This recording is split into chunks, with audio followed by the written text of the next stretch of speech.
Bonjour tout le monde et bienvenue dans cette nouvelle vidéo. Dans cette vidéo, je vais vous corriger l'exercice 1 du baccalauréat 2023 en France métropole. C'est le sujet du premier jour d'examen, spécialité maths. Et dans cet exercice 1, nous verrons la probabilité. Donc c'est un QCM qui a été proposé cette année-là au jour 1. Et c'est un QCM qui pose des questions sur la probabilité totale, les arbres pondérés, le tirage avec remise, la probabilité conditionnelle, la loi binomiale et enfin l'application du logarithme népérien dans une des questions sur la loi binomiale.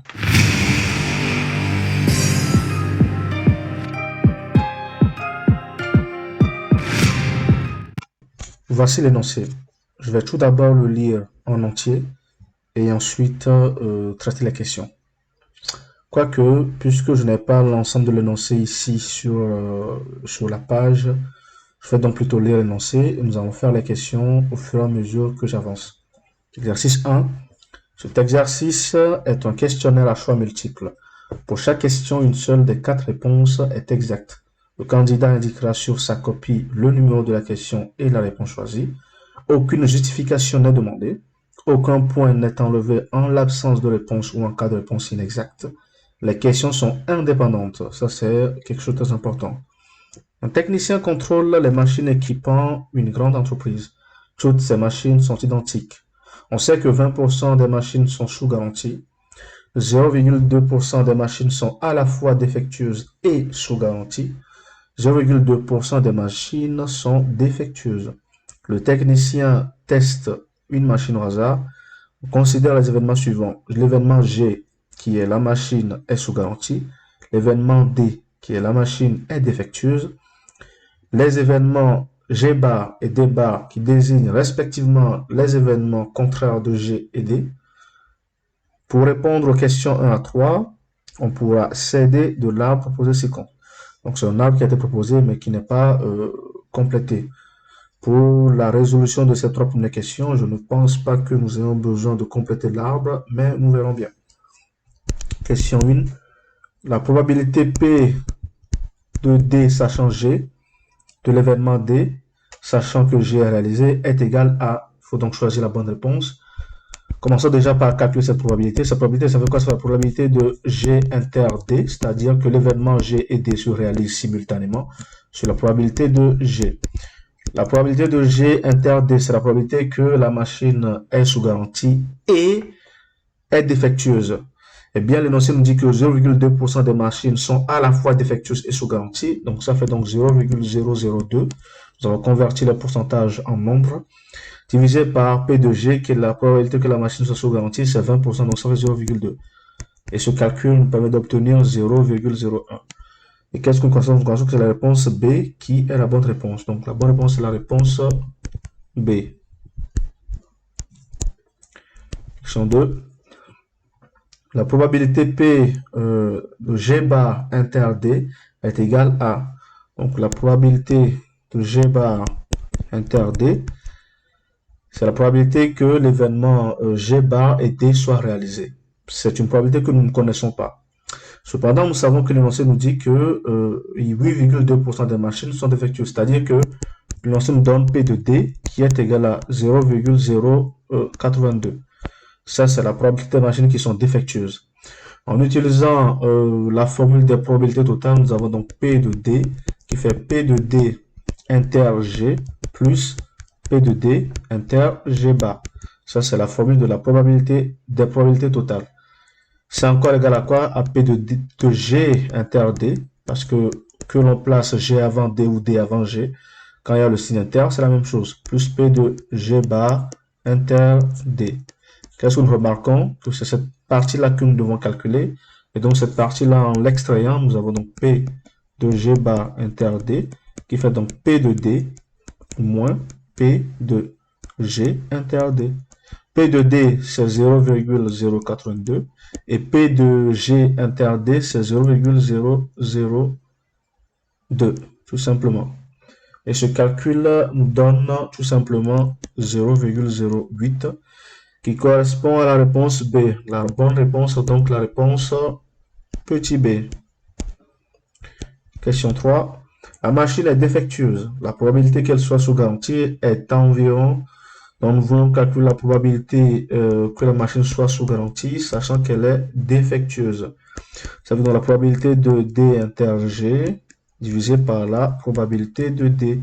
Ce qui nous fait donc 0,002 divisé par 0,082. Voilà. Ce calcul nous permet d'obtenir 0,024 qui correspond à la réponse B. Donc la bonne réponse est une fois encore la réponse B. Ouais, je sais, c'est un peu bizarre, mais les trois premières questions ont comme réponse la réponse B. Pour les questions 4 et 5, on choisit au hasard et de façon indépendante N machines de l'entreprise, où N désigne un entier naturel non nul. On assimile ce choix à un tirage avec remise et on désigne par X la variable aléatoire qui associe à chaque lot de N machines le nombre de machines défectueuses dans ce lot. On admet que grand T sur la loi binomiale de paramètres NP, donc je vais noter ça, grand T sur la loi binomiale de paramètres NP, avec P qui est égal à 0,082. Question 4. Dans cette question, on prend N égale à 50. La valeur de la probabilité de grand X qui est supérieure à 2 est, donc il faut trouver cette probabilité. Ici, la probabilité que grand X soit supérieur à 2, c'est encore égal à quoi? À 1 moins la probabilité que grand X soit inférieur ou égal à 2. Nous utilisons la propriété qui nous dit que la probabilité de A bar, c'est égal à 1 moins la probabilité de A. C'est la formule que je viens d'utiliser. Or, cette probabilité, nous pouvons la calculer avec la loi binomiale sur la calculatrice.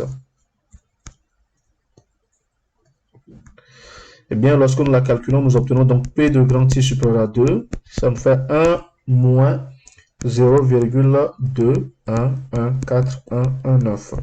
Parce que cette valeur, nous l'obtenons de la calculatrice. Je vous invite donc à faire ce calcul sur votre calculatrice NumWorks. Ainsi donc, avec la suite du calcul, P de X supérieur à 2 nous donne exactement, bon pas exactement, mais à peu près 0,7885 qui est quasiment égal à 0,789. Et ça correspond à la réponse B une fois encore. Donc c'est la réponse B qui est la bonne réponse.